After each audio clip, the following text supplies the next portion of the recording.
वह होने को थी, पर सूरज अभी निकला नहीं था। ट्रक की ड्राइविंग सीट पर बेहोशी की हालत में पड़े सखाराम को थोड़ा होश आया। मतलब किसी ने मुंह पर पानी मारकर जैसे उसे उठाया था। उसका ट्रक सड़क छोड़कर एक वीरान से घास के मैदान पर खड़ा था। वह ट्रक से नीचे उतरकर हैरान परेशान होकर चारों ओर देखने लगा। तभी पीछे कुछ दूरी पर उसे लोगों की भीड़ दिखी, जिसमें से कुछ लोग जमीन पर कुछ निहारते हुए आपस में बातें कर रहे थे। थोड़ा हैरान होकर वो भीड़ से लोगों को हटाते हुए अंदर जाने लगा। लोगों के चेहरे पर दहशत का माहौल था। सब एक दूसरे की तरफ देखकर हैरानी से बात कर रहे थे। उसने देखा तो जमीन पर उसी के ट्रक के टायर के निशान थे, पर एक जगह खूब सारा कीचड़ फैला हुआ था। तभी भीड़ से किसी ने कहा, ये देखो, यही ट्रक चला रहा था। सखाराम ने उसकी बातों पर ध्यान नहीं दिया और तभी कीचड़ के अंदर उसे एक इंसानी हाथ दिखा, जो खून और कीचड़ से लदा हुआ था। उसने जरा ध्यान से देखा और एक सदमे से जैसे उसके पैरों के नीचे से जमीन खिसक गई। जमीन पर कीचड़ में किसी की लाश थी। कीचड़ की वजह से पहचान में ना आने वाली उस लाश को देखकर सखाराम जैसे चक्कर खाकर गिर गए और उनके कानों में उनके ट्रक के क्लीनर सुनील की आवाज गूंजने लगी, जो कल रात वो डर के मारे बोल रहा था। अन्ना, ट्रक के सामने कोई आया था क्या? बोलो ना, आपने किसी को ट्रक से कुचला है क्या? अन्ना, मुझे बहुत डर लग रहा है। कल रात की सुनील की वो आवाज अब सखाराम के कानों में गूंजती। वो आवाज कम होने लगी। आंखें खोली तो वो लोगों से घिरे थे। सखाराम के कानों पर पड़ने वाली लोगों की वो बातें और आवाजें धीरे धीरे कम होने लगी। उसे आवाज आ रही थी तो सिर्फ एम्बुलेंस के सायरन की। वो आवाज सुनकर मानो जैसे उसका दिमाग सुनना पड़ने लगा। वो जमीन पर पड़ा था और उसके चारों तरफ खड़े लोग उसकी तरफ देखकर हैरानी से आपस में कुछ बोल रहे थे, पर उनकी आवाज नहीं आ रही थी। सखाराम अपनी चौड़ी आंखों से लोगों के हिलने वाले होठों को देख रहा था। धीरे धीरे सब कुछ जैसे धुंधला सा नजर आने लगा। तभी कुछ लोगों ने उसे उठाकर एम्बुलेंस के स्ट्रेचर पर लिटाकर अंदर डाल दिया। कानों में एम्बुलेंस के सायरन की लगातार घूमती आवाजों के साथ बीती रात घटी भयानक घटनाओं का सारा सिलसिला उसकी नजरों के सामने आने लगा। डर की वजह से रंग उड़ा हुआ चेहरा, कांपते हुए लफ्ज, डरी सहमी नजर, सब कुछ। बीती रात के 2 बज चुके थे। रात की काले घने अंधेरे में किसी काले सांप की तरह दिखने वाली सुनसान सड़क से माल से खचाखच बड़ा ट्रक गुजर रहा था। रास्ते की दोनों तरफ खड़े बरगद के पेड़ की लंबी झुकती हुई शाखाएं जमीन तक पहुंच रही थी। शाखाओं के बीच में उल्टा लटकने वाले चमगादड़ों का झुंड देखकर कुछ अजीब सा लग रहा था। उन्हीं चमगादड़ों में से एकाएक चमगादड़ ट्रक के कांच के सामने से झटके से गुजर जाते हैं, पर लोरी के ड्राइवर सखाराम को इन सब की जैसी आदत सी हो गई थी। इन खौफनाक अंधेरे में एक गाने की आवाज कानों में गूंज रही थी। ट्रक के अंदर लगाए रेडियो एफएम पर एक प्यारा सा गाना लगा था।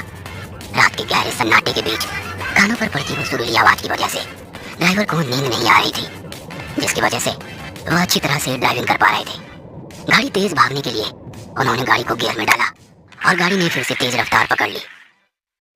ड्राइवर साइड की खुली छोटी सी खिड़की से भीतर आती ठंडी हवाओं के झोंके जैसे मन को ताजगी दे रहे थे। उसी ठंडी हवाओं के झोंकों की वजह से ट्रक के क्लीनर को गहरी नींद लगी थी।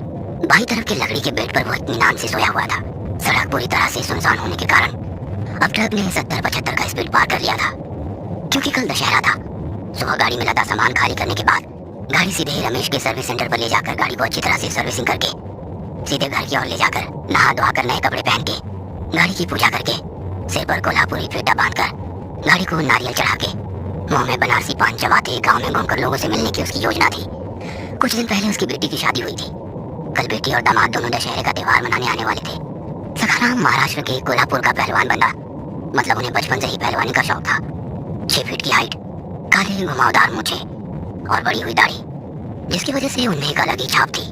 बदन पर हमेशा सफेद कपड़े पर ड्राइविंग करते वक्त शर्ट हमेशा किसी कोने में रखी दिखाई देती थी। मुंह में हमेशा बनारसी पान की लाली। अभी भी उनके मुंह में बनारस का पानी था।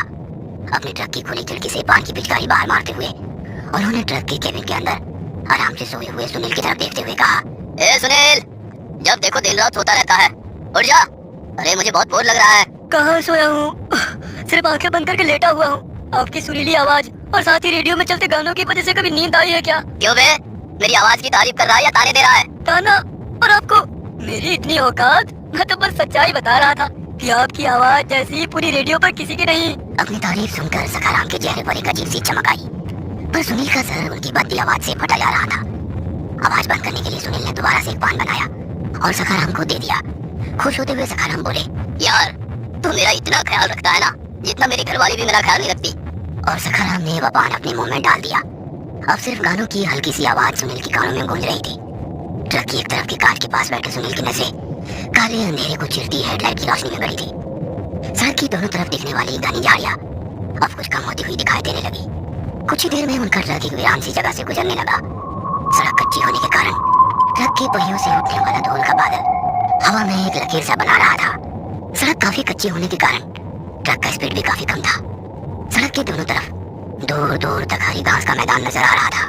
चारों ओर फैली रात के घने काले अंधेरे को चीरते हुए गाड़ी के हेडलाइट में दिखाई देने वाला वो लंबा दूर दूर तक फैला घास का मैदान खत्म होने का नाम ही नहीं ले रहा था।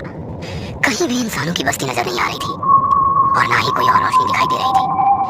दोनों बातों में खो गए थे, हंसते खिलखिलाते मजाक मस्ती करते हुए दोनों का सफर अच्छे से कट रहा था।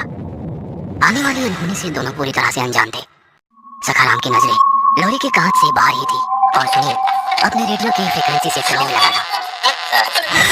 तो तभी एकदम से गाड़ी का स्टीयरिंग पूरी ताकत से मोड़ते हुए सखाराम ने गाड़ी के ब्रेक लगाए। एक लॉरी के पहिए कुछ फीट तक कच्ची सड़क की मिट्टी और बोर बोरी रेत के ऊपर से खर खर इस तरह की आवाज करते हुए घसीट कर आखिर तक गए।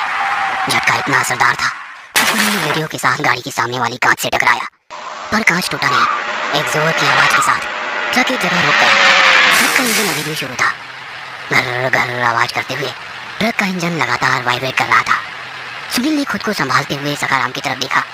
डर के मारे उनका चेहरा सफेद पड़ चुका था। दहशत भरी आंखों से सखाराम की तरफ देखते हुए सुनील ने पूछा, अन्ना अन्ना क्या हुआ? नींद आ रही है क्या? या आपने किसी को ठोक दिया? डर के कारण सखाराम के दिल की धड़कन तेज हो गई थी। कुछ ही सेकंड में उनका गला पूरी तरह से सूख गया था। अपनी खुली आंखों से वो सामने वाली कांच से दूर तक नजर आने वाली सड़क को देख रहे थे। अन्ना आप बोलते क्यों नहीं? क्या हुआ? नींद आ रही है क्या आपको? अगर नींद आ रही है तो कुछ देर आराम कर लीजिए। दोबारा सुनील ने उनकी तरफ देखते हुए कहा। सुनील की आवाज सुनकर सखाराम एकदम से होश में आ गए। कांपती हुई आवाज में सखाराम ने कहा, नींद नहीं आ रही, लेकिन शायद हमने किसी को ठोक दिया। ठोक दिया? तो ट्रक क्यों रोका? जल्दी शुरू करो और भागो यहाँ से। अगर पकड़े गए तो मुसीबत होगी। नहीं, अगर वो इंसान जिंदा होगा तो। कहते हुए ट्रक के सामने वाली हेडलाइट वैसे ही शुरू रखकर सखाराम नीचे उतरे। सुनील भी दूसरी तरफ से नीचे उतर गया। दोनों ही एक के बाद एक ट्रक के पहिए देखने शुरू कर दिए। कच्ची सड़क होने के कारण धूल मिट्टी का एक गुब्बार उनके ट्रक के आसपास तैयार हो गया, जिसके कारण कुछ भी साफ साफ नजर नहीं आ रहा था। मोबाइल का टॉर्च ऑन करते हुए दोनों ट्रक के पहियों को देखने लगे, पर कुछ भी नहीं था। ना किसी का खून, ना वैसा कोई निशान नजर आ रहा था। ट्रक के पहिए पूरी तरह से सूखे थे। इसका मतलब कोई हादसा नहीं हुआ था। अन्ना शायद आपको नींद आ रही है, जरूर कुछ वहम हुआ है आपको। कुछ देर आराम कर लीजिए। सुनील की बातें सुनकर सखाराम चुपचाप खड़ा रहा। उसने साफ साफ किसी को ट्रक के सामने से दौड़ते हुए जाते देखा था। एक सफेद आकृति इंसान जैसे दिखने वाली पलक झपकते ही ट्रक के सामने से सखाराम के दिमाग में एक ही बात लगातार घूम रही थी। आखिर वो क्या था?